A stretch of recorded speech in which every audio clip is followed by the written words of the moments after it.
Essentially, the project was supposed and was planned to be a project of providing some missing information about the citizen science field, citizen science project, the people that work there, policymakers that expect some information about the subject.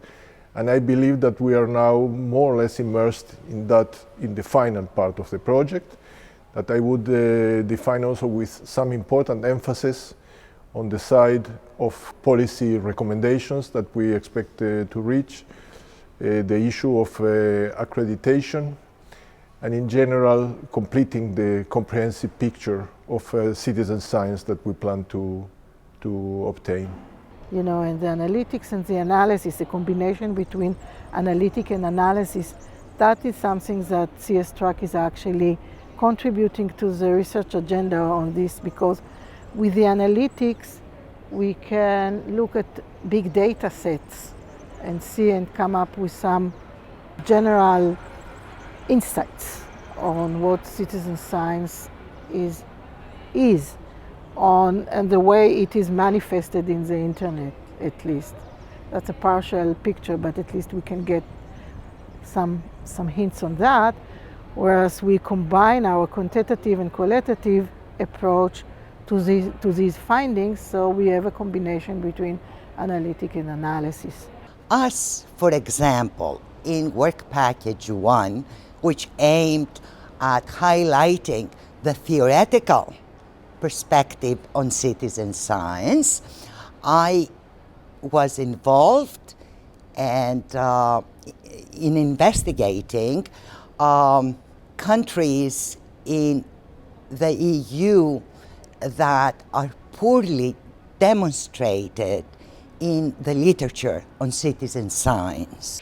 Within the project, we did a survey in which we investigated like the motivation and background factors of people to participate in citizen science. And we got more than 1,000 answers. And now we have analyzed what are the background factors associated with the specific type of participation. What we bring to the project is computer science methods that allow us to analyze projects by their data that we find particularly in web pages and in social media, and we see the interactions between people that we can analyze. Our main aim is to build a database of citizen science projects. So far we have 5,000 projects, and within this database what we are doing is exploring the data that we have there, and then we have different research lines trying to understand different aspects of citizen science project. Mainly I've been working on answering the question, what do participants get out of participating in a CS project? So to be more concrete, we are trying to find out what citizen scientists will learn during their participation in a project. We're responsible for the dissemination and the promotion of the project activities and outcomes, and along with that making sure that we have the right impact, that what was originally foreseen in the project proposal is actually what we achieve in terms of the outputs of the project. Our role in cstrack is to help conveying the kind of information that is generated by the project. So we have created a website, a platform, which allows the target groups which are interested in research of citizen science to get access to that kind of information. I expect really to gain more knowledge on what citizen science activities are at the moment. In these countries, not well represented in literature, there is more focus on open science than citizen science. And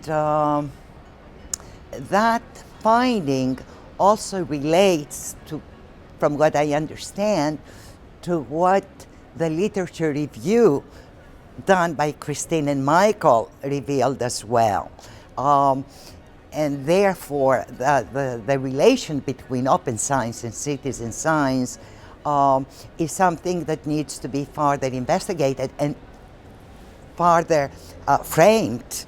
Yes, so in our survey, although preliminary, what we did find is that the project factors, project-related factors, and socioeconomic backgrounds of citizen scientists isn't directly related to how they perceive learning. In other words, if this citizen scientist had a master's level of education or something below that, the differences of perceived learning between the citizen scientists was not significant.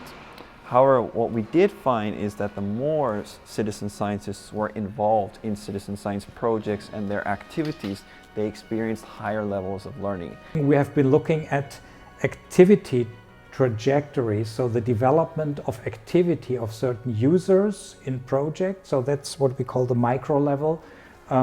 And we have seen how the involvement, engagement of users develops over time, so as to understand in how far people gain, say, from the project, things to be learned, personal growth, and these kinds of things. There is kind of a gap between the perspective of the project initiators and project coordinators and the perspective of the participants themselves. So we've seen that citizen scientists perceive learning opportunities and learning gains in a way that doesn't really match what we see in the project description. Probably an underlying challenge, which is one which we continue to face, I think we're getting better at knowing how to do it, but is the fact that citizen science is such an open concept and it means different things to different people. But of course, our objective in this project is to help to underline the scientific basis for citizen science, and so that gives us a steer,